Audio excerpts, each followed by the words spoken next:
लेकिन देखने में यही लगता है कि उस रिलेशनशिप में भी ऐसा ही कोई अब्यूजिव रिलेशनशिप रहा। लड़के को हैबिट थी फिजिकली वायलेंट होने की, फिजिकली वायलेंट रहा और कभी एकदम अचानक ऐसा हुआ कि उससे मर्डर हो गया।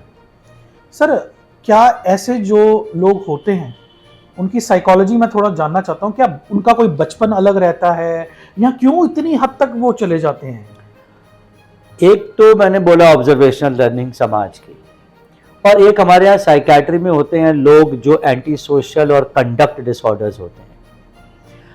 हम अक्सर देखते हैं कि जेल में जो प्रिजनर्स हैं जो बहुत हीनियस क्राइम्स करते हैं, रेप, मर्डर, सीरियल किलर्स, इनकी एक अलग पर्सनैलिटी होती है। बचपन से अगर इनको फॉलो किया जाए तो ये बहुत वायलेंट होते हैं। स्कूल में दूसरे बच्चों को धक्का देना, जानवरों को लाते मारना, जैसे अभी एक वीडियो वायरल हुआ कि 2 लड़कों ने कुत्ते को टांग दिया, सूली लटका दी।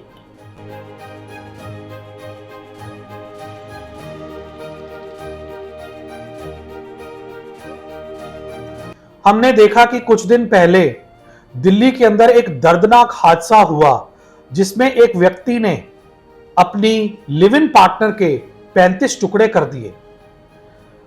क्या मानसिक स्थिति रही होगी उस व्यक्ति की, इसके बारे में हम जानकारी लेने आए हैं लुधियाना के मशहूर साइकियाट्रिस्ट पुनीत कथूरिया जी से, जो कि केके हॉस्पिटल चलाते हैं।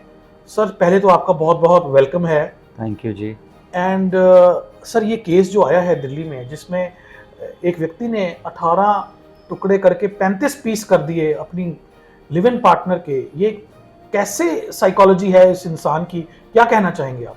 मनीष जी, देखिए, ये बहुत ही एक सेंसेशनल और दर्दनाक किस्सा है कि एक लड़का और लड़की जो साथ रह रहे हैं, रिलेशनशिप में हैं, प्यार है उनके बीच में, वो लड़की अपना घर छोड़ के बॉम्बे से दिल्ली उसके साथ रहने आती है। किसी बातों पे झगड़ा हो जाता है, सच्चाई तो खैर अभी नहीं पूरी सामने आई है, जो आएगी, और उस लड़के से उस लड़की का मर्डर हो जाता है। मर्डर के बाद अब घबरा गया वो या कैसा रहा, बेदर्दी से उसने उसके 35 टुकड़े कर दिए। ऐसा हो जाता है जी मनीष जी, इसमें कई पहलू हो जाते हैं। पहला तो एक पहलू हमारे समाज का है। हमारे समाज के अंदर एक डीप रूटेड फीलिंग है पावर की, मेल पावर की, अल्फा मेल पावर की फीलिंग है। औरत को सबऑर्डिनेट समझना। घरों में भी हम देखते हैं डोमेस्टिक वायलेंस, हमारे पास पेशेंट आते हैं, बात करते हैं कि पति ने हाथ उठा दिया, नॉर्मल सी बात हो गई है। समाज में इस बात को बहुत नॉर्मल तरीके से ले लिया गया है कि पति तो मार ही देते हैं। बच्चे देखते हैं, ऑब्जर्वेशनल लर्निंग होती है बच्चों, समाज में एक ऑब्जर्वेशनल लर्निंग है। तो कभी अगर उनका झगड़ा हुआ भी हो और उस लड़के ने उस लड़की पे हाथ उठाया हो तो लड़की हमारे यहाँ एक्सेप्ट कर लेती है। एक अब्यूजिव रिलेशनशिप हमारे यहाँ कॉमन है। अब्यूजिव रिलेशनशिप क्या होता है? हो तो मेल और फीमेल कोई भी दूसरे अपने पार्टनर को अब्यूज कर सकता है, पर आमतौर पे ये देखते हैं कि मेल फिजिकली ज़्यादा अब्यूज करता है और फीमेल एक्सेप्ट कर लेती है। अब ये जो एक्सेप्टेंस है, जो थोड़ी सी होती है, वो बढ़ती बढ़ती कोई भी रूप ले लेती है। ज़्यादा डिटेल अभी सामने नहीं आई है इस केस की, लेकिन देखने में यही लगता है कि उस रिलेशनशिप में भी ऐसा ही कोई अब्यूजिव रिलेशनशिप रहा। लड़के को हैबिट थी फिजिकली वायलेंट होने की, फिजिकली वायलेंट रहा और कभी एकदम अचानक ऐसा हुआ कि उससे मर्डर हो गया। सर, क्या ऐसे जो लोग होते हैं उनकी साइकोलॉजी मैं थोड़ा जानना चाहता हूँ। क्या उनका कोई बचपन अलग रहता है या क्यों इतनी हद तक वो चले जाते हैं? एक तो मैंने बोला ऑब्जर्वेशनल लर्निंग समाज की, और एक हमारे यहाँ साइकेट्री में होते हैं लोग जो एंटी सोशल और कंडक्ट डिसऑर्डर्स होते हैं। हम अक्सर देखते हैं कि जेल में जो प्रिजनर्स हैं जो बहुत हीनियस क्राइम्स करते हैं, रेप, मर्डर, सीरियल किलर्स, इनकी एक अलग पर्सनैलिटी होती है। बचपन से अगर इनको फॉलो किया जाए तो ये बहुत वायलेंट होते हैं। स्कूल में दूसरे बच्चों को धक्का देना, जानवरों को लाते मारना, जैसे अभी एक वीडियो वायरल हुआ कि 2 लड़कों ने कुत्ते को टांग दिया, सूली लटका दी, ठीक है, चोरी करना, गैंग्स बनाना, स्कूल से भाग जाना। और सबसे जो इम्पोर्टेंट बात है कि इन बच्चों में गिल्ट नहीं होता, गलती का भाव नहीं होता कि गलत कर दिया उसके बाद दुख पैदा नहीं होता। तो इनमें वो बायोलॉजिकल फंक्शन गायब होता है जिससे कि इनको अपनी गलती का कभी एहसास हो पाए। तो बहुत सारे लोग इसमें साइकेट्रिकली इल होते हैं, दिमागी तौर से बीमार की कैटेगरी में इनको रखा जाता है। ओके अच्छा, ये क्या सीरियल मर्डर भी हो सकता है कि उसने एक सीरीज ऑफ मर्डर्स की हो पहले भी? पॉसिबिलिटी हो सकती है। सीरियल मर्डर्स जो होते हैं ना, उनका एक पैटर्न होता है। उनका पैटर्न ये होता है कि वो अपने विक्टिम को पहले स्पॉट करते हैं, फॉलो करते हैं, उसके बाद उनके साथ रिलेशनशिप बना के उनको अलग जगहों पे लेके जाते हैं और फिर मर्डर करते हैं। तो आपका सवाल बहुत जायज़ है कि पुलिस को वो इन्वेस्टिगेशन एंगल भी ढूंढना चाहिए कि ये मर्डर इस लड़के ने पहला किया है या पहले भी ऐसा किस्सा हो चुका है और इस बार ये अपनी गलतियों की वजह से पकड़ा गया और लाइमलाइट में आया है। क्योंकि ये भी बातें निकली थी कि कुछ और भी फीमेल्स के साथ उसके रिलेशनशिप रहे, संबंध रहे, जब वो रिलेशनशिप में था उस लड़की का जिसका मर्डर हो उसके साथ। ऐसे लोगों को थ्रिल चाहिए होता है, कभी कभी सेक्सुअलिटी और कभी कभी सिर्फ थ्रिल, एक एड्रेनलिन का रश चाहिए होता है, तो पावर भी चाहिए होती है। तो उन सब के चलते मल्टीपल सेक्सुअल पार्टनर्स होना कोई बहुत अजीब बात नहीं है, नॉर्मल एक्सपेक्टेशन है ऐसे लोगों में। अभी उनका नार्को टेस्ट हुआ है।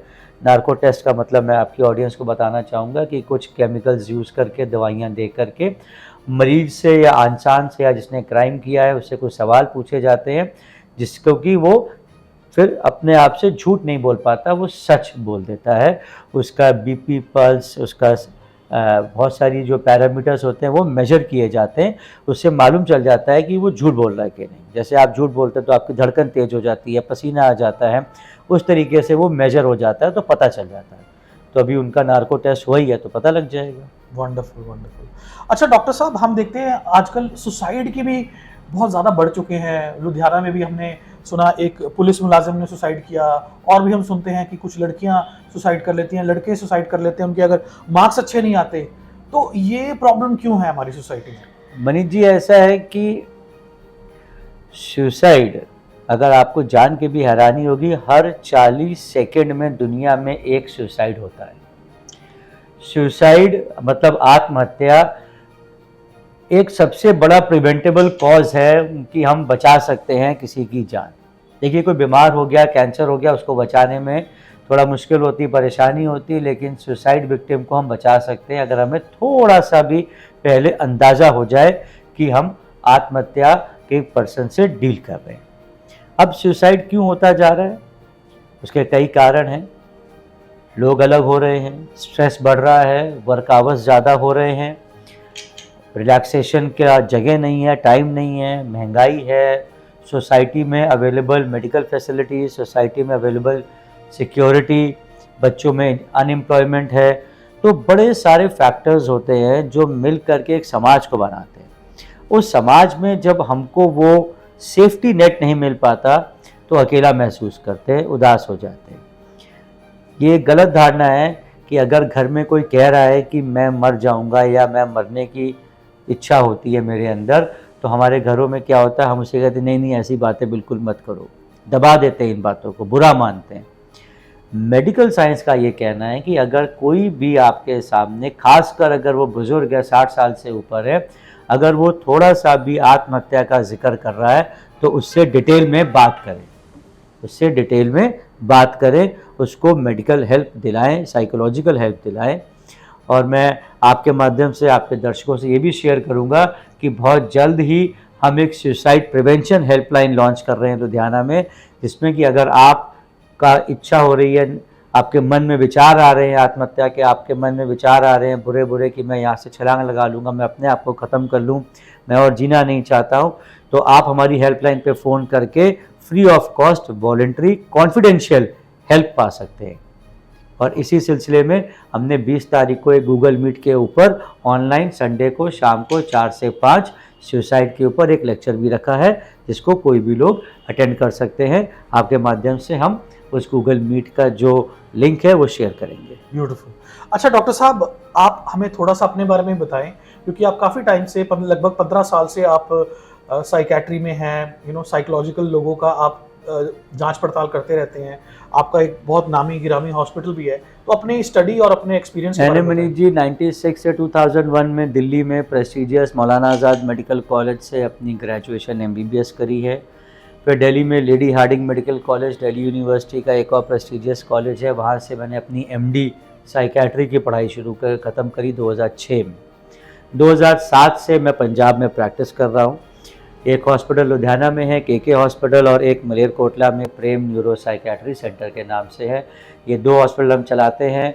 हमारे यहाँ पेशेंट्स एडमिट भी होते हैं, OPD भी है, 2 साइकेट्रिस्ट भी हैं, और एक पूरी टीम है साइकोलॉजिस्ट की जो पेशेंट का कंप्लीट डिटेल इवैल्यूएशन करके उसको प्रॉपर गाइड, ट्रीटमेंट और जहाँ पर काउंसलिंग की ज़रूरत है वो भी हम प्रोवाइड करते हैं। ऑलराइट, तो ये थे हमारे साथ डॉक्टर पुनीत कथूरिया, जिन्होंने डिस्कस किया ये जो दिल्ली का दर्दनाक मामला हुआ है। अब अगर आपको कभी डिप्रेशन हो, किसी को भी आप सुने कि उनको कोई साइकोलॉजिकल प्रॉब्लम हो, तो ज़रूर उसको आप सीरियसली लें, और अगर ज़्यादा सीरियस हो तो एक साइकोलॉजिस्ट, साइकियाट्रिस्ट को ज़रूर कंसल्ट करें, ये उनकी ज़िंदगी बचा सकता है।